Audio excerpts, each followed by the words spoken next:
Muy bien, quiero presentarles, por favor, al doctor José Luis Mateos. Él tiene doctorado en ciencias por la Facultad de Física en la UNAM, un postdoctorado en Boston, Massachusetts, que hizo en el 94 y 95, en la Universidad de Northeastern.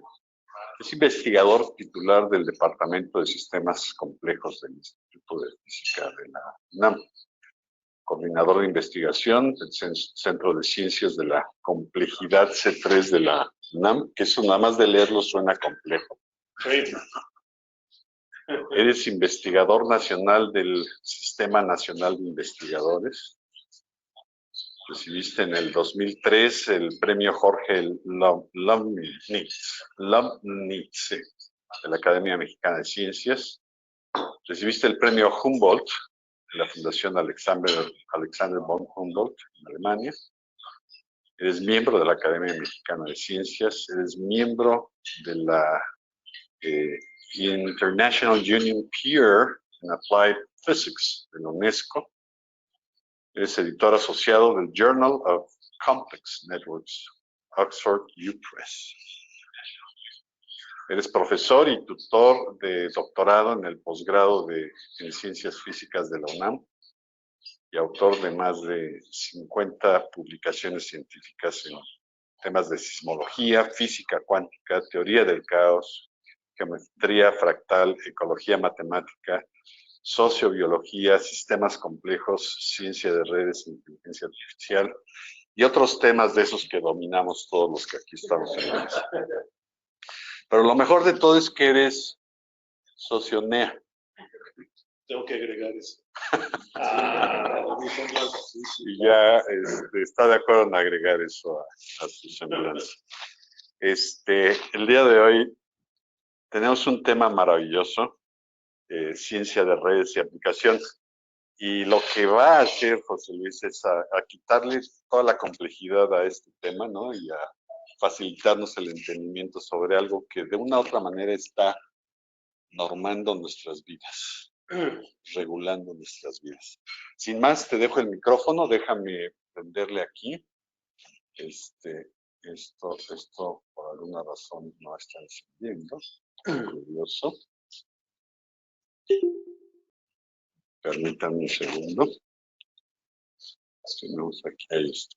Eso es. Y apago acá.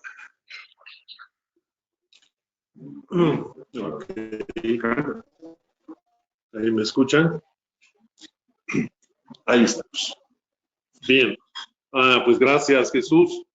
Gracias, Rodrigo. Me da mucho gusto estar aquí de manera presencial en este desayuno de la red de amigos de NEA. Vamos a las redes y justo este grupo es una red como muchas cosas en este universo. ¿Okay? Pues vamos a hablar de esto, de qué son las redes y dónde aparecen. Y bueno, pues quisiera saber cuántas personas están aquí presencialmente. Me queda claro, somos unas 12, 15 personas. Pero 17. Allá, no sé, 17. Entonces somos un pilón de 30. Pues saludos a los que no están aquí presencialmente también. Y bien, Ciencia de redes es un título muy general porque hay muchos subtítulos, pero bueno, vamos a la que sigue. Entonces te voy a pedir, Rodrigo, si puedo indicar. Entonces déjenme empezar con un poco con algunos comentarios quiero hablar un poquito de los temas complejos, no me quiero detener mucho ahí, pero este asunto de la ciencia, pues la ciencia, como la entendemos, es muy joven, tiene apenas unos 400 años, empezó en Italia, ¿no? Como muchas de las cosas importantes en este mundo empiezan en Italia. Y la ciencia empezó en Italia con Galileo. Era profesor de matemáticas y Pisa. No pudo estudiar física porque todavía no la había inventado él mismo. Él fue el primer físico. No había física.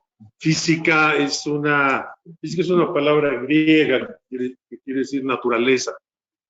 El primer físico, el que le puso ese nombre, es Aristóteles, el filósofo, el gran filósofo de la Grecia antigua. Aristóteles le puso ese nombre de la física y es lo que luego se llamó filosofía natural. Y básicamente él escribió el primer libro de física, que así se llama, simplemente física, que quiere decir naturaleza. Entonces, la descripción de la física aristotélica pues, dominó 2000 años, hasta que llegó Galileo en Italia y se dio cuenta que lo que decía Aristóteles pues, estaba mal, estaba equivocado en buena medida, y cambió el mundo de esa manera, porque lo que inventó Galileo, ni más ni menos, es empezar a hacer un diálogo con la naturaleza. Es decir, lo que ahora llamamos hacer un experimento.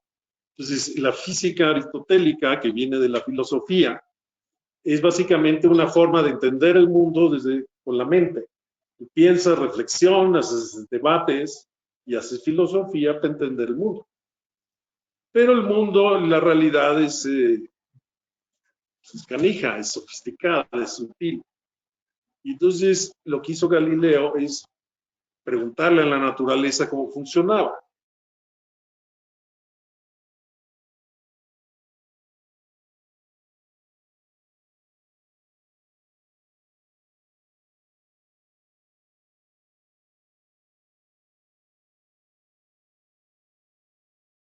Tienes una teoría y la compruebas con el experimento. Haces experimentaciones o haces observaciones. No siempre podemos hacer experimentos. Observas cosas. Por ejemplo, los astrónomos no pueden hacer experimentos que agarrar una galaxia y colisionarla con otra galaxia a ver qué pasa, pero podemos observar el universo. Podemos hacer simulaciones en la computadora. Pues, o podemos hacer experimentos en laboratorios. Podemos hacer observaciones de cosas históricas, como la geología. Mucho de la biología, mucho de la ecología son observaciones. Y en fin, la ciencia ha cambiado el mundo y todo esto arrancó en Pisa, Italia. Y bueno, él también iba mucho al norte de Italia, Venecia, porque hay muchos chismes de los físicos, Galileo y Newton y otros, que normalmente no se cuentan. Entonces, por ejemplo, cuando uno habla de arte, se enfatiza mucho la vida del artista. Te hablan de Van Gogh, de Picasso, de Beethoven. Entonces, hablas del personaje y de también sus obras. Pero con la ciencia no pasa eso y es muy injusto, porque son personajes fascinantes. Por ejemplo, cuando yo hablo de ciencia, no voy a hablar de otra cosa ahorita, es como un preámbulo. Y pues hay chismes muy jugosos. Por ejemplo, Galileo era muy gordo, le gustaba la buena comida y es unas comilonas buenísimas. Y él vivía en Pisa y tenía ahí su familia, pero tenía un amante en Venecia. Entonces él iba y venía entre Venecia y Pisa. Y su hija favorita, que era una hija ilegítima, que luego se volvió monja, como muchos hijos ilegítimos, o eras soldado, si eras hombre, si eras mujer, te mandaban al convento. Y entonces su hija favorita era una monja que tuvo con su amante en Venecia. Y cosas. Bueno, todo eso empezó hace unos 400 años. Y a ver, regresando. Entonces, bueno, parece que en la física, que tiene 400 años, parece que todo es claro, simple y está contenido en las leyes de la física. Así le gusta pensar a los físicos en una cosa que se llama el esquema reduccionista. Es decir, tienes un mundo complejo, lo vas reduciendo, lo partes en pedacitos, vas reduciendo cosas chiquitas, llegas, por ejemplo, a los átomos, y dices, bueno, todo está hecho de átomos, y tenemos las leyes del electromagnetismo, las leyes de la mecánica de Newton, las leyes de la termodinámica, y una serie de leyes que puedes escribir en una hoja o lo puedes poner en una playera. Pues bueno, pues ya acabamos, y así piensan muchos físicos. Pues ya entendemos las leyes y de ahí se deriva todo. Entonces parece que todo es simple y claro, pero a mí me gusta decir que todo es claro excepto el mundo. Vamos a ver qué es claro. Porque el mundo se ve algo como esto. Es decir, hay una riqueza, una variedad increíblemente rica en la biología, en los sistemas vivos, en la propia célula, pero también los sistemas ecológicos que conjugan a miles o millones de individuos y que a su vez estas especies interaccionan, o fenómenos sociales, fenómenos económicos. Ahí hay simplemente unas fotos al azar, por ejemplo, estos son ejemplos de las cosas que entendemos los físicos como sistemas complejos. Los biólogos pues están acostumbrados a esto, o los economistas, pero digamos desde el ojo, desde la óptica de un físico que nos gustan las cosas simples. Una cosa simple es, por ejemplo, una estrella o el átomo de hidrógeno. Pues lo podemos entender muy bien, con mucho detalle matemático. Podemos hacer predicciones, podemos entender los cometas, los podemos predecir. En cambio, no podemos predecir el clima, no podemos predecir qué va a pasar con la bolsa de valores dentro de 4 horas.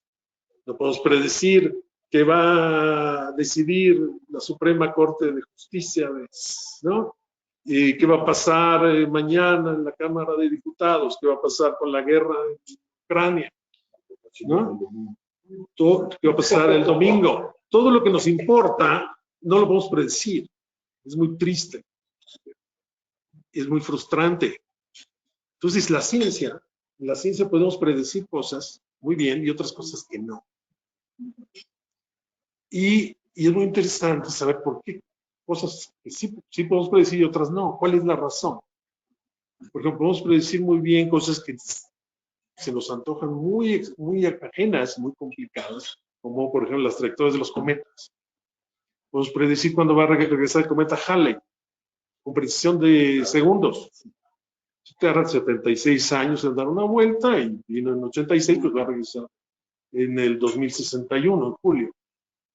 Podemos saber la fecha, a qué distancia va a estar y cómo saber por dónde va a pasar. Va a estar a las 5:40 de la mañana en tal punto del cielo, dentro de 40 años. Pero no podemos predecir qué va a pasar el domingo. Y dices, ¿what? ¿Por qué? Si, además, a mí que me importan los comer, lo que me importa es qué va a pasar el domingo. Si va a hacer una comida, por ejemplo, le pongo lona o no, me gasto una lana en la lona, porque quiero saber si va a llover. Si no va a llover, pues esa lana de la lona la dedico y compro más whisky o más tequila o traigo unos mariachis, ¿no? Entonces, o eso lo uso.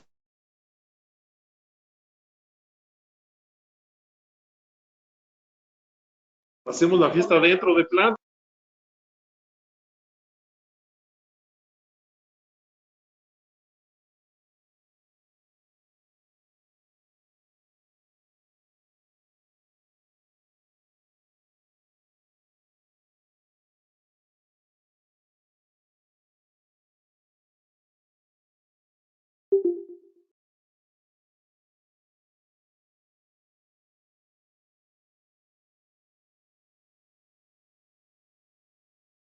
El modelo que yo hago de ese sistema.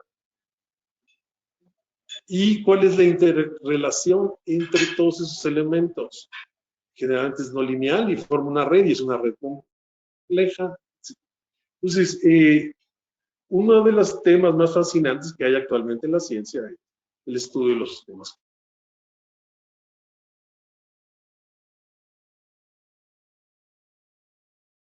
O la naturaleza en diferentes segmentos que le ponemos nombres. Le llamamos física, luego le llamamos química, luego biología, medicina, economía, ecología, arte, sociología, antropología, etc. Pero la naturaleza realmente es una, todo está integrado. Todos estos nombres son cosas artificiales que los humanos le ponemos a las diferentes disciplinas cuando hacemos una reducción del sistema. Déjenme ponerles un ejemplo. Tienen una molécula como el ADN. El ADN tiene una molécula muy larga, es como polímero. Está dentro de nuestras células. Y el ADN hace lo que tiene que hacer. No le importa qué pensemos nosotros. ¿Quién estudia el ADN? Pues un biólogo te podría decir, pues nosotros los biólogos. Lupita, que es una bióloga.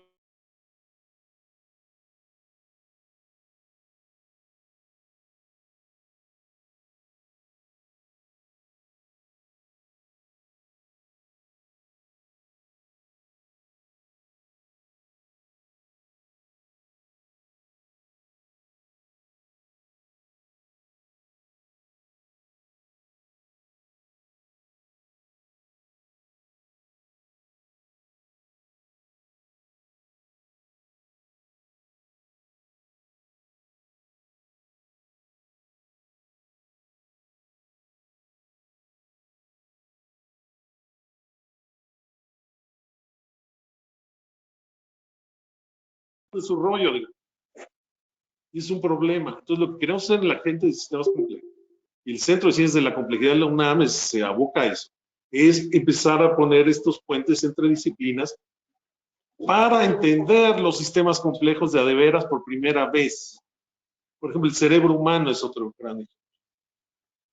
Estudia, obviamente, pues los médicos estudian. Pues, por ejemplo, pues yo tengo un problema ahí, no sé, tengo un tumor, pues a lo mejor tengo que abrirlo y sacar el tumor, y a lo mejor me salva la vida. Ahora, a lo mejor te puede salvar la vida, pero no entendemos bien cómo funciona el cerebro humano, entonces, pero es una red que es una red neuronal, y queremos entenderla mejor. Tienes que entender la red, tienes que entender cómo fluye la información, tienes que entender todos esos circuitos eléctricos en el cerebro. Entonces los físicos estudiamos el cerebro también, a nivel de la neurona, a nivel de la red. Los químicos también para la interacción entre neurona y neurona, los neurotransmisores, y se entienden cosas a ese nivel, al grado que podemos hacer medicinas para cambiar la química del cerebro. Si estás deprimido, estás en la depre, te tomas un chocho, y bueno, oye, te sientes muy bien. Algo pasó en tu cerebro. Hay cosas que entendemos bien, otras que no. Y todo el mundo le mete mano, pero no hablamos entre nosotros mucho. Y si el cerebro no se entiende bien, y es otro gran sistema complejo, aunque entendemos muchos detalles. ¿Okay? Ese es un ejemplo. Y así, obviamente, la economía es otro ejemplo. Bueno, uno de los avances recientes en todo este campo de los sistemas complejos se da cuando empezamos a plantear todo en términos de redes.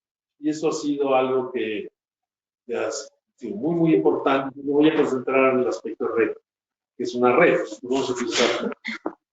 Entonces, para tratar de entender los sistemas complejos necesitamos entender qué son las redes. ¿Ok?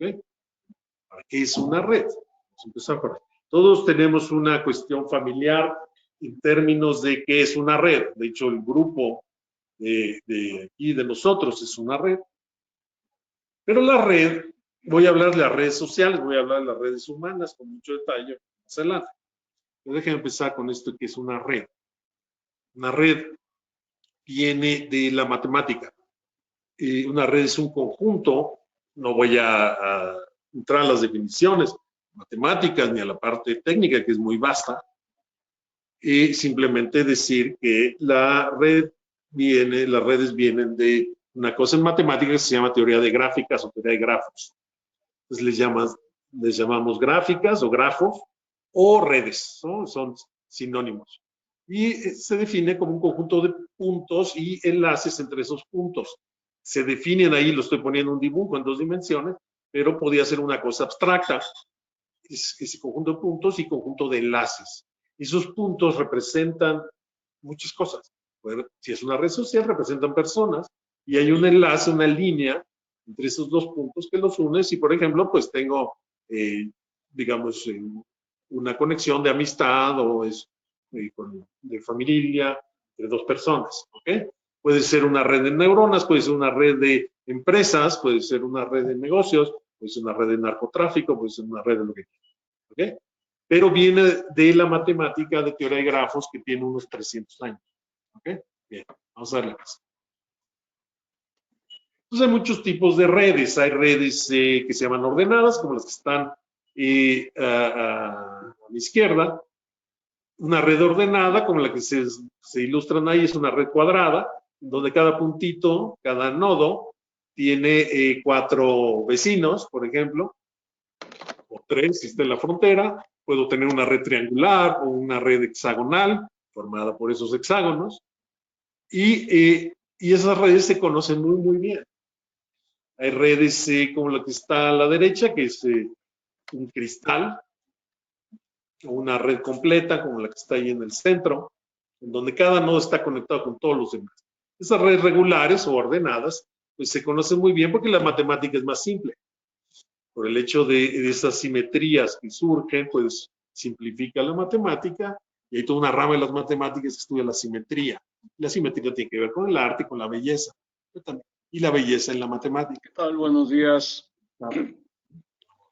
Buenos días. Cuando vengan los garrafones. Eso que está a la derecha, si por ejemplo en los nodos, esos puntitos rojos les les pongo átomos y los pongo en forma alternada, sodio y cloro, dos tipos de átomos, esa estructura cristalina o esa red cristalina forma un cristal que se llama sal, la sal de mesa que está. Es el único cristal que comemos todos los días, ¿no? Que usamos para condimentar nuestros alimentos. Todo esto que está ahí tiene un nombre, se llama la física del estado sólido, y eso se conoce muy bien, cómo se mueven, por ejemplo, los electrones en esas redes cristalinas, los materiales conductores, los aislantes, los semiconductores, de ahí viene toda la industria de las computadoras, y como el 70% del PIB mundial viene de la física, de esa parte de la física y de otras, ¿no? Básicamente es física cuántica aplicada. Vamos a ver la física. Bueno, así como hay redes ordenadas, que se entiende muy bien desde hace mucho tiempo, desde hace unos 30, 40 años empezaron a estudiar el otro extremo, y se llaman redes desordenadas o aleatorias, como esa que se ilustra ahí, en donde es desordenada en el sentido de que cada uno de esos nodos o puntos tiene diferente número de vecinos. Hay unos que tienen muchas conexiones, otros que tienen poquitas conexiones. Y eso puede variar en forma aleatoria o desordenada. Ese tipo de redes, por ejemplo, en el contexto de los materiales, simulan no una red cristalina ordenada, sino materiales desordenados, como puede ser un vidrio que tenemos en este copa o en este vaso. Los vidrios son más complicados que los cristales, ¿sí? Porque están desordenados. Vamos a ver la que sigue. Entonces, bueno, hay toda una física de sistemas desordenados. Ahora, hay muchos tipos de redes. Por ejemplo, que se ilustra arriba a la derecha, pues es una red muy sencilla que tiene 6 nodos, 6 puntos. Todos son iguales y están conectados con un solo tipo de enlace. No todos están conectados con todos. Y si un nodo está conectado con otro, ese otro está conectado con ese mismo, ¿no? O sea, una red que es no dirigida, la que está en la parte A, arriba a la izquierda. Esa, por ejemplo, esa misma abajo a la derecha, en la parte D, es esa misma red, pero ahora es una red dirigida. Y decir que, por ejemplo, un nodo está conectado con otro y hay una flechita, pero pero ese otro nodo no está conectado. Entonces, por ejemplo, la red de Twitter es una red dirigida, como lo que está abajo a la derecha. Es decir, yo puedo seguir a una celebridad, un político, no sé, por ejemplo, yo puedo seguir a Kim Kardashian, pero Kim Kardashian no me sigue a mí en Twitter, ¿sí? Así funciona Twitter. En cambio, en Facebook, bueno, ahora también hay fans y esto, pero digamos, si yo le mando una solicitud de amistad en Facebook a alguien, ese alguien no se ha hecho ningún enlace hasta que ese alguien acepta, y en el momento que dice sí acepto, se hace ese enlace entre ambas personas. Es una red que se llama no dirigida, como lo que está arriba a la izquierda. ¿Okay? Ahora, depende cómo definas ese enlace, la red social puede ser dirigida o no. Por ejemplo, uno pensaría, bueno, por ejemplo, si yo y mi hermano, pues estamos en la red social. Pues si él es mi hermano, yo soy el hermano de él. Nos caigamos gordos, nos caigamos bien, eso no importa. Si vivimos en la misma cuadra o en diferentes países, si nos peleamos y no nos hemos hablado en 20 años, tampoco importa. Seguimos siendo hermanos. ¿Okay? Pero pues, las cosas pueden ser más interesantes, más complicadas. Por ejemplo, en una red, puedo decir, bueno, por ejemplo, Marta está enamorada de Pedro, pero Pedro no está enamorado de Marta. Pedro está enamorado de Beatriz. Y Beatriz está enamorada de Carlos. Y etcétera, etcétera. Entonces, es una red dirigida cuando yo no hablo de si son hermanos o primos, sino estás hablando, por ejemplo, quién es tu mejor amigo, si estás enamorado de algo, enamorada de algo. ¿Sí? Entonces, una red como la que está yo. ¿Sí? Entonces, pueden formar triángulos y cosas y cómo fluyen. También hay, por ejemplo, los enlaces, pues no son los mismos. Por ejemplo, en la parte de la izquierda abajo, la parte C, es la misma red con los 6 nodos, pero ahora hay enlaces gruesos y enlaces delgados. Eso representa, por ejemplo, imagínense que es una red social. Entonces, es una relación entre 2 personas. Imagínense que es una red social con 6 personas. Pero hay gente que tiene más relación. Por ejemplo, a lo mejor es un matrimonio, 2 nodos están conectados, son matrimonio, son hermanos, son los mejores amigos o amigas. Entonces, ese se representa con el grosor de ese enlace. Hay enlaces débiles. Y bueno, pues esto puede parecer muy subjetivo. ¿Cómo hacemos esto cuantitativamente? Nos interesa mucho hacerlas. Por ejemplo, si cada una de esas 6 personas tiene un teléfono celular, puedo monitorear o hacer una encuesta y decir cuántas veces le llamas tú a esa otra persona al mes. Y ese grosor de esa línea es el número de llamadas al mes. Entonces, por ejemplo, si es por ejemplo, un matrimonio, una relación más íntima, pues a lo mejor se hablan 5 veces al día, y a lo mejor pues en el mes hablaron 100 o 200 veces. En cambio, otro, pues a lo mejor nomás se hablan una vez a la semana, otros nomás una vez al mes, etc. Entonces, puedes medir qué tanto peso tienen esos enlaces con el número de llamadas que hay en tu teléfono celular. Ahora, eso imagínense que tiene una red de, por ejemplo, 20 millones en una ciudad como la Ciudad de México. Y tienes los datos de esas llamadas y entonces tienes una red.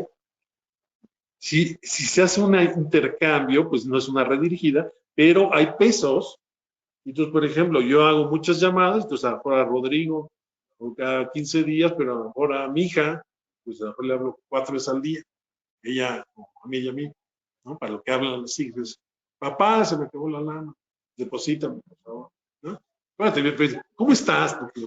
¿Cómo estás? Ya sabes que algo te van a pedir, ¿no?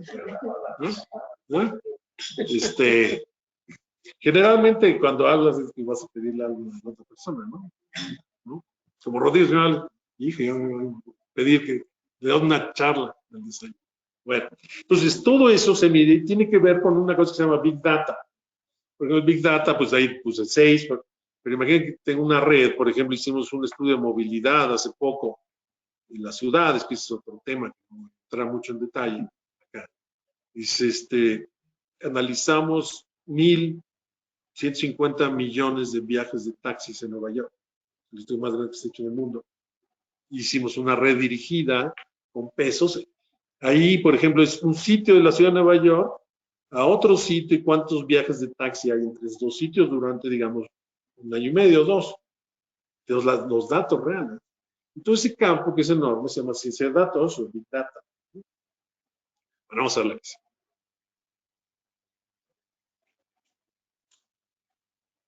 Bueno, la red tiene que ver con todo. Y es un asunto de arquitectura. Entonces, imagínense que tomamos átomos de carbono. Solo carbono. Los átomos se hacen dentro de las estrellas.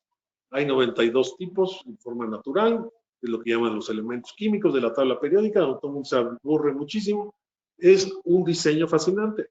Tú tienes un universo, está lleno de estrellas, las estrellas cocinan átomos, explotan supernovas y hacen un reguero de átomos por todo el universo, y algunos llegan a la Tierra, se depositan ahí, luego los sacas de las minas, y con esos átomos haces todo. Haces el aire, haces el agua, haces el jugo de naranja, haces café, haces bebés, haces flores, haces todo. Haces diamantes. Y depende de qué arreglos tengas, haces diferentes joyería. Puede ser joyería como la que platicó Beatriz, o puede ser joyería viva como nosotros. Puede ser bebés, puede ser ranas, puede ser jirafas. Todo está hecho de átomos. Y generalmente no te lo presentan así, entonces todo el mundo se aburre muchísimo, pero digamos un resumen en función de eso. Esas otras charlas que algún día podemos platicar más al respecto. De ahí sale todo de las estrellas, entonces literalmente somos polvo de estrellas, somos hijos de las estrellas. Y las estrellas tienen que morir para que nosotros estemos aquí. Porque si no mueren las estrellas en una explosión supernova, no estaríamos aquí. Entonces, por ejemplo, el oro que llevamos en la joyería, en un joyo, el oro se hace dentro de una estrella, en la tapa final, y el oro es un elemento, y la plata es otro elemento, y el cobre. Entonces tú, es como un Lego, entonces tú tienes 92 tipos de átomos, elementos, y depende cómo los combines, haces lo que sea. Es increíble. Ese diseño no es nomás de que le pongas, sino cómo lo pongas. Ahí es donde entra la red. Por ejemplo, yo puedo agarrar sodio y cloro, por ejemplo, y los meto en una cubeta y me sale y a lo mejor explota alguna cosa. Pero si lo hago bien, de forma ordenada, en una red bonita, hago un cristal de sal. ¿Sí? Bueno, entonces la red es importante y es una red de átomos de carbono, por ejemplo. Y esto no es nomás una metáfora. Si yo tengo una red hexagonal de carbono, es decir, en cada nodo pongo un átomo de carbono y los arreglo como si fuera un panal de abejas, como en hexágonos, y pongo como planos, como está ahí, hago lo que se conoce como grafito. Y grafito no es otra cosa que el carbón que usamos para una carne asada, o el carbón que está en la punta de un lápiz. El enlace entre esos átomos en el plano, en el mismo plano, es muy fuerte, pero entre un plano y el que sigue es muy débil. Y por eso el carbón es muy suavecito. Si agarro un pedazo de carbón, me mancho los dedos. ¿Qué quiere decir? Esos átomos que estaban en el carbón ahora están en mis dedos. Y luego no me doy cuenta y me chupo y ya está en mi panza y así. ¿Ok? Bueno, la vida es carbono, se llama, tiene un nombre muy bonito, se llama orgánico. ¿No? Una química que lleva ese nombre, química orgánica, y es muy importante. Ahora, lo usamos, esta propiedad, incluso para escribir, agarras esa punta del lápiz y agarras una hoja de papel, que es muy rugoso, si lo ves en un microscopio, parece el cañón de Colorado, y entonces estás embarrando carbón en el papel. Y esos planos, cada plano se llama grafeno, que es toda una área nueva en física. Pero imagínense que tiene un mazo de cartas, entonces romper la carta es muy difícil, pero entre carta y carta casi no hay ninguna conexión. Entonces, yo puedo poner el mazo y la hago así con la mano y estoy embarrando las cartas de papel. Entonces, cuando yo escribo, agarro un lápiz, con la punta lo que estoy es haciendo, embarrando planos de átomos de carbono en forma hexagonal, ¿no? Grafenos en el papel. Entonces estoy haciendo física muy sofisticada y aunque no me dé el premio Nobel, pues eso es lo que ¿no? Bueno, entonces ahora, ese pedazo de carbón, hablando de economía, pues te cuesta por $1, $2. Ahora, voy a agarrar los mismos átomos de carbón, pero voy a cambiar la arquitectura, la geometría de esa. Le voy a poner esos mismos átomos, pero con otra geometría que ya se llama la estructura del diamante. Hay toda una área de la física que se llama cristalografía, de los cristales, como el diamante, y la estructura del diamante es esa que está ahí. Hay una distancia, cada bolita es un átomo de carbono, y si tiene esa estructura y se repite, te forma, en vez de un pedazo de carbón como aquel, te forma un diamante. Muy bien, ¿no? Voy a pasar el micrófono. A diferencia de la suavidad que tiene el carbón, el material más duro que se conoce es el diamante en todo el universo. La única forma de cortar un diamante, como sabemos, pues es con otro diamante. Entonces, fíjense, la arquitectura de la red es lo que determina, o sea, los elementos son los mismos, nomás cambié la arquitectura de la red. Y paso de una cosa increíblemente suave, que me permite escribir, a lo más duro que existe en el universo. Y no solo eso, pasé de algo que cuesta $1 a algo que puede costar $10,000. ¿Okay? Depende de las impurezas. Las impurezas, cuando veo, la gente analiza un diamante, es que quiere ver si hay dentro, a nivel casi microscópico, un cochino pedazo de carbón como el que está a la derecha. Y si tiene, y está más grandecito, tienen varios de esos, pues vale menos. Si es muy puro, pues vale más. ¿Okay? Bueno, entonces el mensaje aquí es que la arquitectura o el tipo de red te cambia radicalmente. Es muy importante entender qué tipo de red, aunque tengan los mismos elementos. Vamos a ver. Bien, entonces, como dije, los átomos son los ladrillos básicos con los que haces todo. Entonces puede ser una red como al azar, podemos disponerlos al azar como en esa pila de ladrillos de piedra, o podemos hacerlo, algo como esto. Es lo mismo, son las mismas piedras. Es un tema de arquitectura, de red, de una red al azar, aleatoria. Se vería algo como eso, a la izquierda. Otra red donde cada vecino tiene una cierta configuración y forma una catedral. La catedral de Milán, de lo más. Todas las catedrales toman varios siglos. Por ejemplo, hacer una catedral te toma la de Milán, que son 900 años. Y en cambio, entonces yo puedo, por ejemplo, hacer una catedral que me tomó 900 años en hacer, le pongo unas bombas ahí, ¡pum! Y paso al lado izquierdo, pues en segundos. En cambio, pasar de la parte izquierda a la parte derecha toma 900. Entonces, pasar del desorden al orden es muy rápido. Digo, muy lento, pero del orden al desorden es rapidísimo, muy fácil. Y eso tiene un nombre, se llama la segunda ley de la termodinámica. Y es muy importantísima para todo el universo, ¿no? La vida es complicada porque es más ordenada que algo, vamos a ver la que sí. Entonces, imagínense que tienen un conjunto de átomos ahí en un gas, ¿no? Que lo puse, muchos gases como este que estamos respirando es invisible. Si pongo una cosa invisible ahí, pues no tiene mucho chiste, entonces puse ahí un humito, ¿no? Pero representa un gas que tiene pues, un conjunto de átomos diferentes. Ahora sí, si se autoorganiza de alguna forma, con esos mismos átomos puede formar. Está a la derecha. Son los mismos átomos, no es un solo tipo de átomos, sino hay muchos átomos. Ese bebé, porque nosotros tenemos carbono, hidrógeno, calcio, fierro, etc. Y un cierto número. Si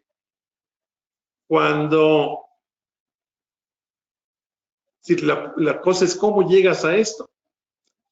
Si todos estamos hechos de los mismos átomos, ¿cuál es la diferencia entre una cubeta donde ponen los mismos átomos que tiene ese bebé o un bebé? Un tema de arquitectura otra vez, o de red. Y algo jerárquico, todavía no entendemos bien ese paso. En biología, por ejemplo, dices, bueno, pues, ¿cómo entiendes a un bebé? ¿Cómo entiendes a un bebé? Pues si depende a quién le preguntas. Si le preguntas a un pediatra, te dice una cosa. Si le preguntas a un biólogo, te dice otra cosa. Si le preguntas a alguien como yo, te diría, pues un bebé es un misterio porque todavía no entendemos bien cómo pasas de la parte izquierda a la derecha. Sabemos que es la vida. Todos sabemos incluso hacer bebés sin saber hacer bebés. O sea, los vamos a hacer y no. Por ejemplo, los gatos y las gatas también hacen gatitos. ¿Sí? Todos los animales, ¿no? Macho y hembra, pues puedes tener un bebé. Ni siquiera necesitas saber mucha biología. No necesitas ni siquiera saber leer y escribir. Tienes un instinto, entonces se junta un esperma y un óvulo. Entonces, es el gran misterio, son las cosas que queremos entender. Mucho de la respuesta tiene que ver con las redes y estamos en eso. Tiene que ver con el genoma. Bueno, vamos a ver la cosa. Hay muchos tipos de redes. Voy enumerando más algunas. Son temas enormes cada uno. Por ejemplo, hay redes de genes y proteínas que tienen que ver con la vida. O sea, hay genes que están en el DNA y esos genes interaccionan con otros genes vía proteínas. Y entonces forman una red, que es una red genética, una red de genes. Tengo, por ejemplo, tantos genes y esos genes interactúan unos con otros, pero no todos contra todos. Forman una red que todavía no entendemos bien. Entonces, aunque identificamos los genes con el proyecto Genoma, no entendemos todavía cómo es la red de genes. Eso es lo que se llama el genoma. Hay otra red que se llama el proteoma, que es la red de proteínas, y están ligadas una red con la otra red, la red de proteínas con la red de genes. Y eso es lo que se ilustra por ahí arriba a la izquierda. La red, por ejemplo, el cerebro humano es una red que tiene 100,000 millones de neuronas. Como se ilustra abajo a la derecha, es una cosa esquemática. Las neuronas son células que tienen unas como bolitas largas y con esas se conectan unas con otras, con una red dentro de nuestra cabeza. Y y entre esas neuronas se mandan corrientes eléctricas. Por ejemplo, adentro de nuestra cabeza, en el cerebro, pues es como un cuarto oscuro, no hay luz. Sin embargo, vemos luz. Está muy loco eso, ¿no? Y llega, por ejemplo, la luz. ¿A qué me refiero que no, cuando digo que no entendemos bien el cerebro? Hay luz allá afuera, es otra rama de la física que se llama óptica.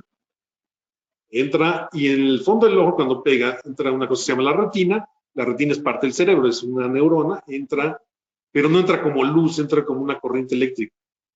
Entonces imagínense un cuarto oscuro lleno de cables. Aquí apago todo y está totalmente oscuro y unos cables. Más oigo. En ese cuarto oscuro que es nuestra cabeza, esa información se tiene que procesar para decir, ah, mira, aquí hay luz, aquí está el conjunto y aquí una naranja y estamos aquí viendo una presentación y un bonito lugar. Están los árboles afuera. Todo eso no existe en mi cabeza de esta forma. Simplemente hay corrientes eléctricas en los cables. Lo mismo con el sonido. No hay sonido adentro. Entra al oído como sonido y en el oído interno se convierte en una corriente eléctrica. Entonces adentro está oscuro y silencioso. Sin embargo, yo escucho y veo. Y lo mismo puedo decir del tacto y de todo. Eso todavía no lo entendemos para nada. Pero ni en pañales estamos abriendo el paquete de pañales. ¿Sí? Como no entendemos bien, mucho menos entendemos qué es la inteligencia humana, y como no entendemos eso bien, no podemos hacer máquinas inteligentes. Esto que llaman inteligencia artificial, pues es nomás un nombrecito, porque no hay máquinas inteligentes. Bueno, hay otro tipo de, bueno, ese es otro tema, un día ahora hablamos de inteligencia artificial. Redes ecológicas, hay millones de especies en este planeta. Hay un dato interesante, es que nadie sabe cuántas especies hay.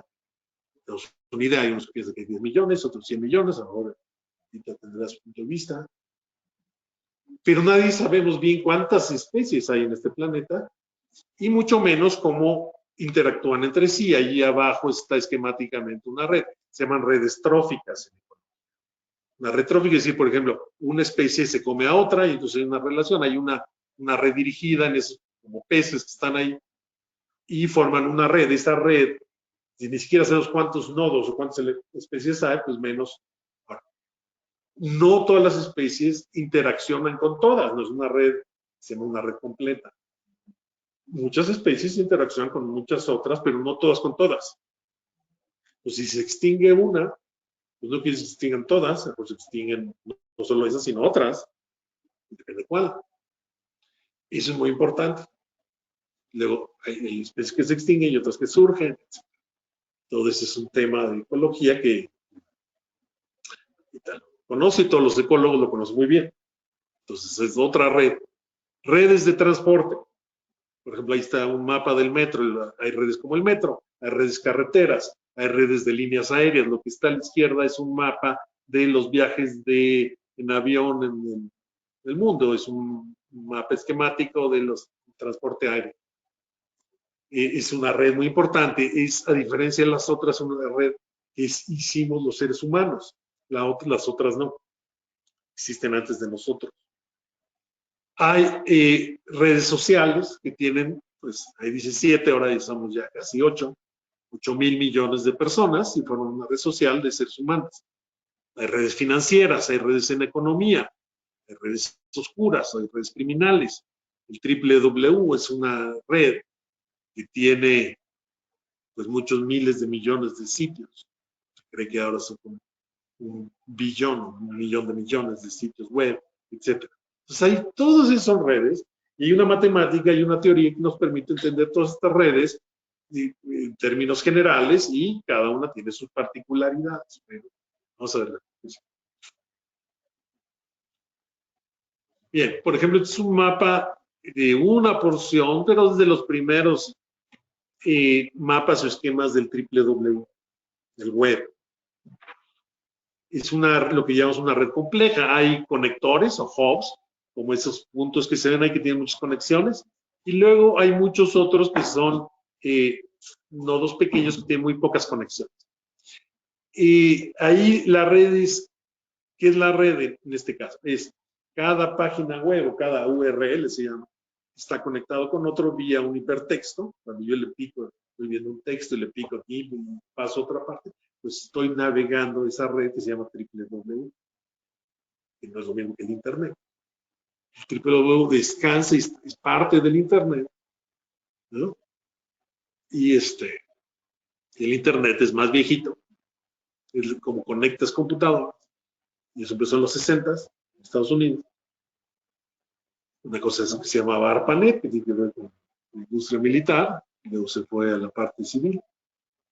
En los 60s, 70s. El web, en cambio, vamos a ver la que sigue. ¿Quién descubrió el www? El web es lo que la gente llama Internet, pero básicamente lo que usamos todo el tiempo, ¿no? ¿Cuál es la cuna del web, del www? ¿No? El World Wide Web. Entonces, eso surgió en un laboratorio que se llama el Centro Europeo de Investigaciones Nucleares, o el CERN. Es el laboratorio más grande y más caro del mundo. Vamos a ver la que sigue. Y es un laboratorio, hasta ahí. A ver la que sigue, nomás, pero una ahí. En este laboratorio lo que hacen es acelerar partículas y las chocan unas con otras, y esto un campo de la física que se llama física de altas energías. Es un laboratorio muy grande que está bajo la tierra, y no voy a hablar de esto porque voy a tomar esa otra plática. Pero en este gran laboratorio había un físico, hay un físico que se llama Tim Berners-Lee, es dale otra vez, está. Él inventó el www, es un físico de Oxford, y en este laboratorio en 1991 inventó el web, el señor. Y esto es muy importante, y tampoco tengo mucho tiempo, un día les platico toda esta historia, porque Tim yo lo conozco bien, y el web es gratis, y eso cambió el mundo, y es gratis porque lo inventaron los físicos. Y lo inventó Tim Berners no para hacer negocio, lo inventó para que se comunicaran físicos con otros físicos, o sea, personas con personas, y obviamente era para diseñar experimentos muy grandes y hacer todo el mundo más fácil. En vez de mandarte faxes o cientos de emails, digo, vamos a una página web, y entonces todo este concepto del hipertexto, la página web, el primer navegador, todo lo que usamos todos los días, lo inventó Tim Berners-Lee en 1991. Bueno, ahí, y es una historia fascinante. A ver, regrésate, por favor. Entonces, bueno, y por eso es gratis, y esto es una cosa muy importante de resaltar. Vamos a ver la que sigue. Me dicen que tengo ya 12 minutos. Bueno, las redes sociales. Vamos a hablar de... Las redes sociales existen hace millones de años, mucho antes que los humanos. Entonces, ¿a qué me refiero? Que hay especies que se llaman sociales, que forman redes sociales. Por ejemplo, los chimpancés, que son más o menos, o los elefantes, o muchas especies sociales, muchos mamíferos sociales. Entonces, estos animales sociales existen antes de que existiera la especie humana, y formaban su red social. Por ejemplo, yo con primatólogos y biólogos estudiamos, por ejemplo, ciertos primates, como los monos araña, que son animales sociales. Hay una reserva muy grande en Yucatán, y hacemos sociogramas de los monos arañas se reconocen unos a otros y viven en comunidades, y hay unos que son amigos y otros son enemigos, y unos se llevan bien, otros mal, parejas, chismes, todo lo chismerío pasa. Entonces, ese tipo, a eso me refiero, que las redes sociales existen incluso antes de los humanos. Obviamente, bueno, todo esto tiene un nombre que se llama sociobiología. Este es Ed Wilson, que es pues el que introdujo este campo, que viene de la etología, que es el comportamiento animal. Este gran libro que se llama Sociobiology, de New Synthesis, de 1975, es el estudio de los animales sociales. Es un campo enorme de la biología, ¿no? Y bueno, ahí también hay muchas cosas que decir. Vamos a ver la que sigue. Ahora, entonces, hay redes sociales que yo llamo redes sociales humanas, para distinguirlas de las redes sociales, por ejemplo, de los delfines, o de los elefantes, ¿eh? O de los chimpancés. A ver, pero no, a ver, ahí. Ahora, hay una especie muy importante de mamífero que se llama el Homo sapiens, que somos nosotros. Entonces vamos a hablar de las redes sociales humanas. Las redes sociales humanas surgen cuando surge la especie humana. Cuando surge la especie humana, pues hace más o menos medio millón de años. Homo sapiens. Viene de toda una genealogía del género Homo, que es más antigua, tiene varios millones de años, y todos estos, desde el Homo, desde el Australopithecus, del Ardipithecus, etcétera, son seres sociales, son mamíferos sociales. Entonces, cuando nacimos, por decirlo de alguna forma, los humanos, pues a los 5 segundos ya éramos sociales, o sea, siempre hemos sido sociables. No ha habido ninguna época en donde... Entonces, por ejemplo, como piensan los sociólogos o los antropólogos, muchos filósofos, que no saben estas cosas porque no saben ciencia, porque está dividido el conocimiento.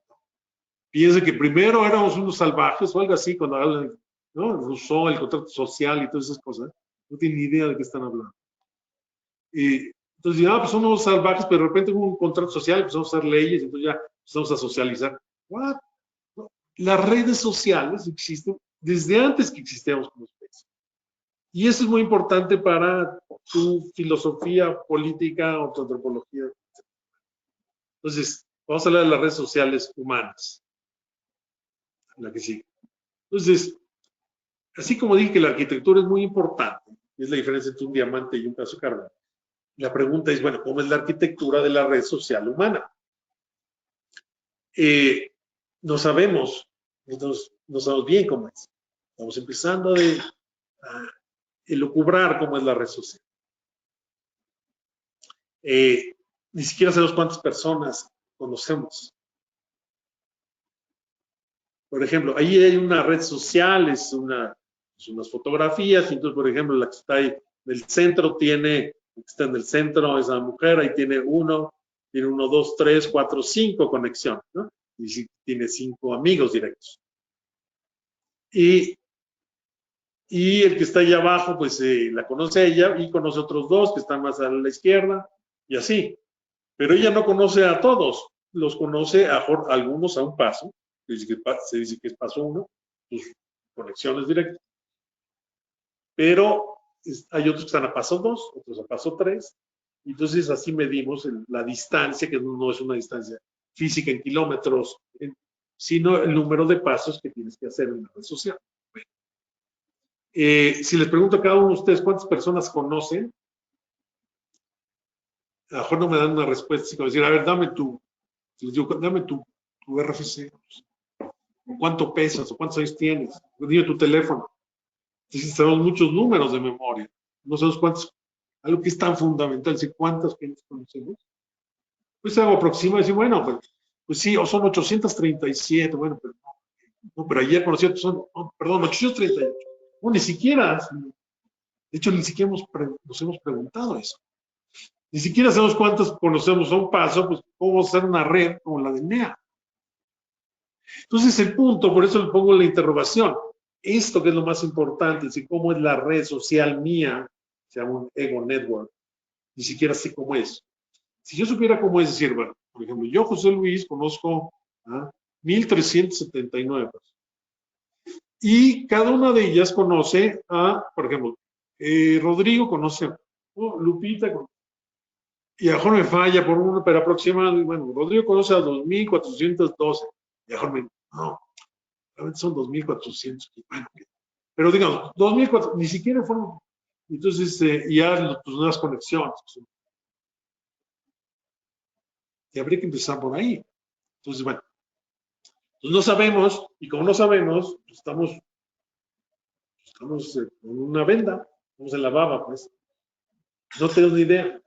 Entonces, no sé si es un pedazo de carbón, un diamante, no sé. Bueno, eso es lo que queremos remediar. Vamos a ver la cosa. ¿Cómo empezó toda esta historia? Pues tengo poco tiempo ya porque me están, y es mi culpa, no es de, yo me he extendido, pero bueno. Esto, hay unas cosas que se llaman redes de mundo pequeño que empezó, lo voy a decir un poco rápido. Este psicólogo se llama Stanley Milgram y de un fenómeno que se llama 6 grados de separación. Y escribió un artículo en los 60 del siglo pasado y lo que quería era ver este fenómeno del mundo pequeño, cuando dice qué chiquito es el mundo. Vamos a ver la que sigue. Entonces,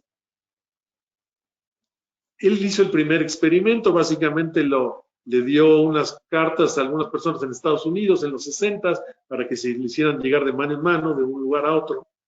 Y finalmente llegó a la conclusión que efectivamente en promedio se necesitaban 5 personas para dar la carta de una mano a la que sigue, a la que sigue. Le dio una carta, por ejemplo, a una mujer en Wichita, en Estados Unidos, que es una ciudad pequeñita, y tenía una dirección que era un contador en Boston, con un nombre, John Smith.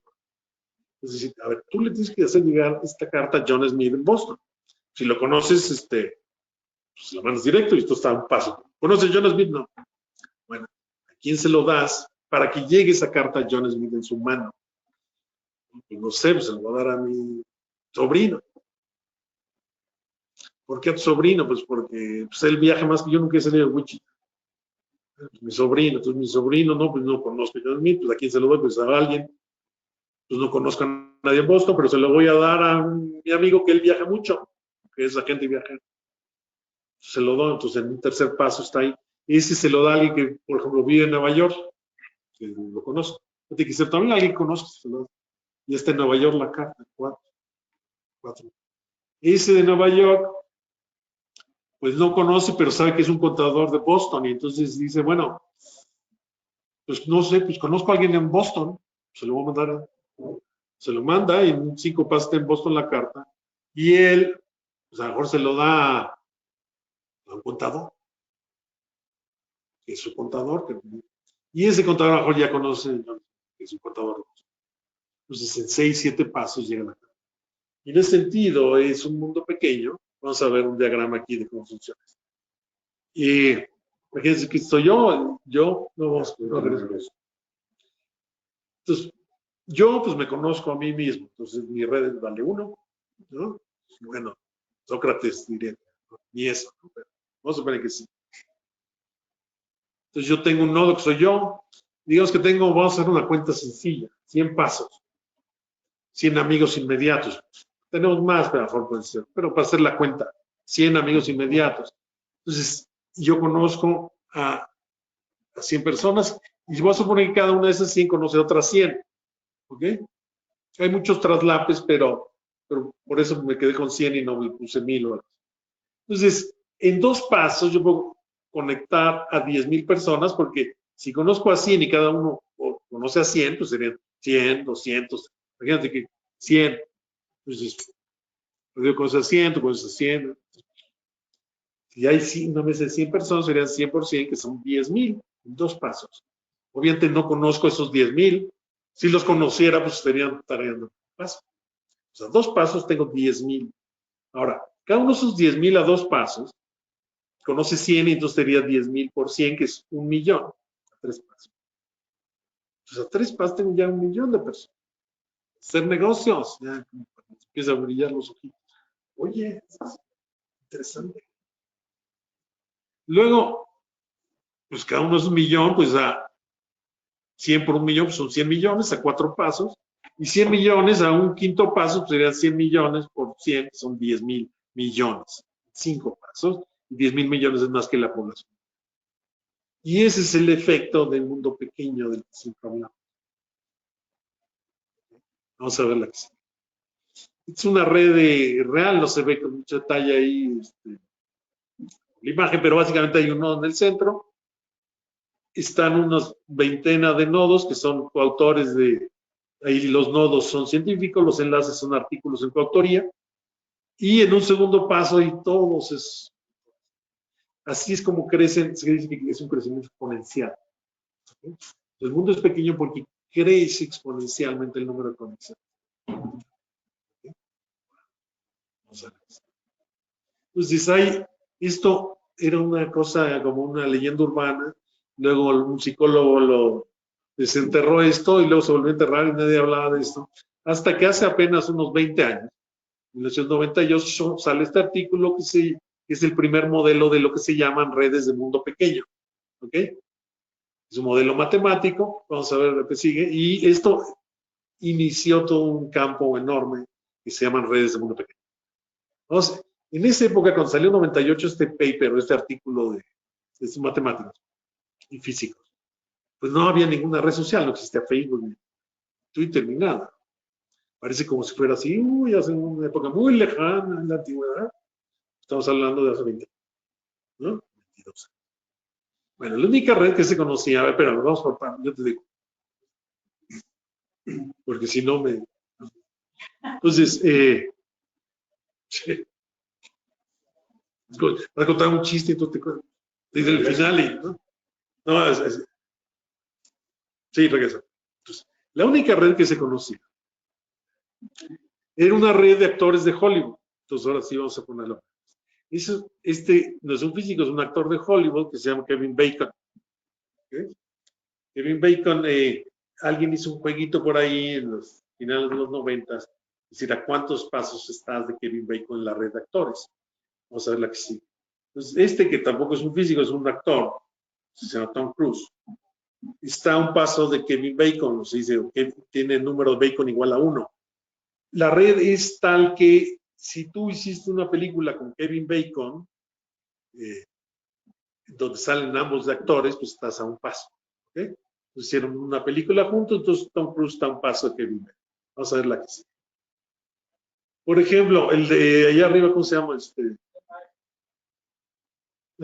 Myers? Sí. Este Myers no hizo ninguna película con Kevin Bacon, pero hizo una película con este otro, ¿cómo se llama? Robert Wagner. Y Robert Wagner sí hizo una película con Bacon. Entonces, este Myers está a 2 pasos de Kevin Bacon en la red. ¿Sí? Es un ejemplo. A ver la que sí.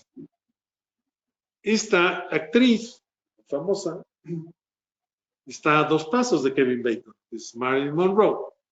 Porque no hizo película con Bacon, pero sí hizo con Robert Wagner de nuevo, que a su vez hizo esta. Y ahí están los nombres de las películas.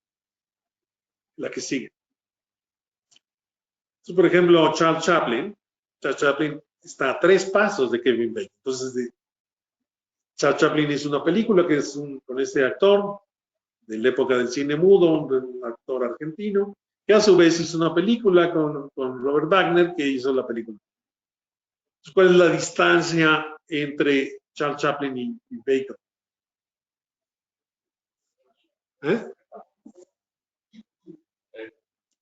A 3, es un número entero que vale 3. ¿Sí? Entonces, 3 pasos, o Bacon de Charles Chaplin. ¿Sí? Obviamente Kevin Bacon mejor tiene a, no sé, 10,000 actores a 3 pasos, pero uno de esos es Charles Chaplin, no está viendo una porción. ¿Okay? Y esto, entonces, y Marilyn Monroe pues está a 2. Y esto nos lleva a plantear una pregunta que es muy importante en la historia de la ciencia y del universo, que es la que sigue. ¿Cuántos pasos hay entre José Luis Mateos y Marilyn Monroe? Resulta que nadie había contestado esa pregunta, entonces tuve que hacerlo. Y entonces me di a la tarea de hacer este ejercicio. Vamos a ver, dale. Entonces, ¿cómo lo hago para llegar a Marilyn Monroe? Entonces, pues me conecté con un tío que se llamaba Adolfo, que a su vez, tenía otro amigo que se llama John. Y John, conocía muy bien a Marilyn Monroe, ¿no? Yo estoy a 3 pasos. ¿Eh? Pero para que no te piden el teléfono. Y si ustedes, bueno, si ponen su foto junto, ahora que ya me conocen, traen al menos a 4. Ahora hay un camino más corto, entonces, ¿no? Pac y la José Luis, Adolfo, John. ¿Okay? Entonces, ¿cómo hacemos esto? Claro, yo puedo hacer otra trayectoria de que a lo mejor después de 87 pasos no llega más al mundo. ¿Cuál es la magia de esto? Es decir, es un secreto, se los voy a dar, luego les paso los honorarios, pero un gran tip. Te vas a los hubs o a los conectores. Los conectores, por ejemplo, estos hubs eran presidentes, se conocían entre sí, pero conocen mucha gente. Entonces te vas a un conector que conoce mucha gente, que conecta con otro conector que ya te lleva a donde quieres. Si yo le digo, por ejemplo, a mi, no sé, mi abuelita que se lo da a su amiga y su amiga pues nunca salió ni siquiera de la ciudad, convive en Tampico y a lo mejor se queda después de 32 pasos, sigue en Tampico. Entonces, nunca llega mal el mundo. Entonces, la forma de encontrar trayectorias cortas, en este caso 3, es buscar a los conectores. Por ejemplo, aquí muchos de ustedes son conectores, no estaríamos aquí desayunando. Rodrigo es un conector, ¿no? Igual que Jesús. Tan es así que organiza esta red y es un gran conector, ¿no? Y muchos de los que estamos aquí lo son. Vamos a la que sigue, yo creo que ya me están correteando y no sé cómo puedo hablar de un sí, entonces, ¿no? Tienes tiempo completo, no te preocupes. Pero sí te agradeceríamos si podemos. Bueno, a lo mejor esto lo podemos retomar en otra. Pues bueno, la estructura de las redes complejas son así, hay los grandes conectores como es el punto rojo, y muchos de se llama una red compleja que tiene conectores, que un conector hay pocas personas muy conectadas, se llaman hubs o conectores, algunas más o menos conectadas y muchas personas poco conectadas. Y el www es una red de ese estilo, las redes de transporte, las redes sociales, etc. Vamos a ver la que sigue. El web es un ejemplo de una red con conectores, sean redes complejas. Vamos a ver la que sigue. Es cómo surge, cómo se hace desde cero. Por ejemplo, la red de vuelos aéreos es una red con conectores, ¿no? Los hubs, puede ser un aeropuerto de Atlanta o Frankfurt, en fin, ¿no? ¿Ok?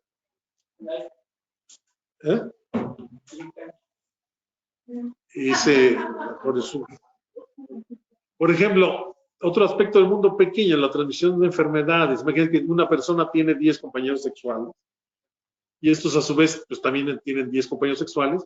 6 grados de separación los conectaría con 1 millón de compañeros sexuales. 1 millón. Y así es como se propagan virus como el del SIDA. Ahora, esta es una lámina vieja. Entonces, es muy importante entender la arquitectura de las redes sociales para evitar epidemias.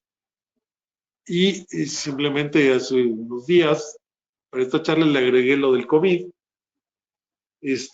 porque yo trabajo en cosas de redes, la importancia de las redes, y las redes del mundo pequeño, y las epidemias desde antes de que existiera, bueno, que surgiera el COVID. Entonces se propagan virus, y el tema, pues se propagan virus, pero también se propagan rumores, se hacen negocios, nuevas amistades, etcétera. Todo es un fenómeno de redes. Por ejemplo, es un artículo del 2017 que, entre otros, otros papers que tengo de este tema, en donde combino la movilidad humana con las redes de encuentros en ciudades con datos reales. Y esto es previo a esta pandemia. Entonces, obviamente, yo con mi grupo estamos trabajando el efecto de la movilidad humana en las redes de contacto, que es cómo viaja la carretera por donde viaja el virus, el coronavirus. Vamos a ver la que sigue. Es un ejemplo de redes de contacto y pandemias. Vamos a ver la que sigue. Hay también comunidades en las redes. Las comunidades pueden ser partidos políticos, nacionalidades, todo tipo de cosas. ¿Sí? Y hay muchas formas de medir las redes. A ver, regresa. No, la que sí. Y hay nodos que son muy importantes, como ese amarillo que está ahí, que conecta comunidades. Imagínense que, por ejemplo, tú quieres, por ejemplo, tienes republicanos y demócratas en Estados Unidos y solo hay en la Cámara uno que ya no se ha peleado con todos los demás, y a través de eso es donde puedes llegar a un acuerdo en un parlamento o en una reunión de amigos, en una familia que de repente se pelearon con una herencia y solo ahí queda un hermano que la lleva bien con todos. Esos nodos, que aunque no tengan muchas conexiones, son importantísimos para conectar comunidades que identificamos matemáticamente. Entonces tiene una matemática atrás. Entonces, por ejemplo, cuando uno conecta con alguien, te conecta con una nueva comunidad, dependiendo de tu profesión, si eres un médico, si eres un abogado, etc. Vamos a ver. Twitter, la que sigue, Facebook, next. Ahí está un mapa de las redes, cómo andan, hay muchas otras, además de Facebook, Twitter, YouTube, etcétera, que se forman también. Ahí están números recientes, son muy impresionantes. Mundo pequeño, este es un mapa de Facebook, es un mapa viejito. Vamos a ver la que sigue. Y bueno, esta es la última. Entonces, estamos viendo una revolución en la forma de conectarnos. Y esto es lo que yo llamo las redes sociales online, para no confundirlas con las redes sociales humanas offline que existen desde hace millones de años. Las redes sociales online tienen apenas 15 años y lo que pues, es la punta del iceberg, lo que estamos viendo. Es solo el comienzo y lo que viene va más allá de la imaginación. Gracias. Vamos a la que sigue. Y perdón por extenderme también. Nuestro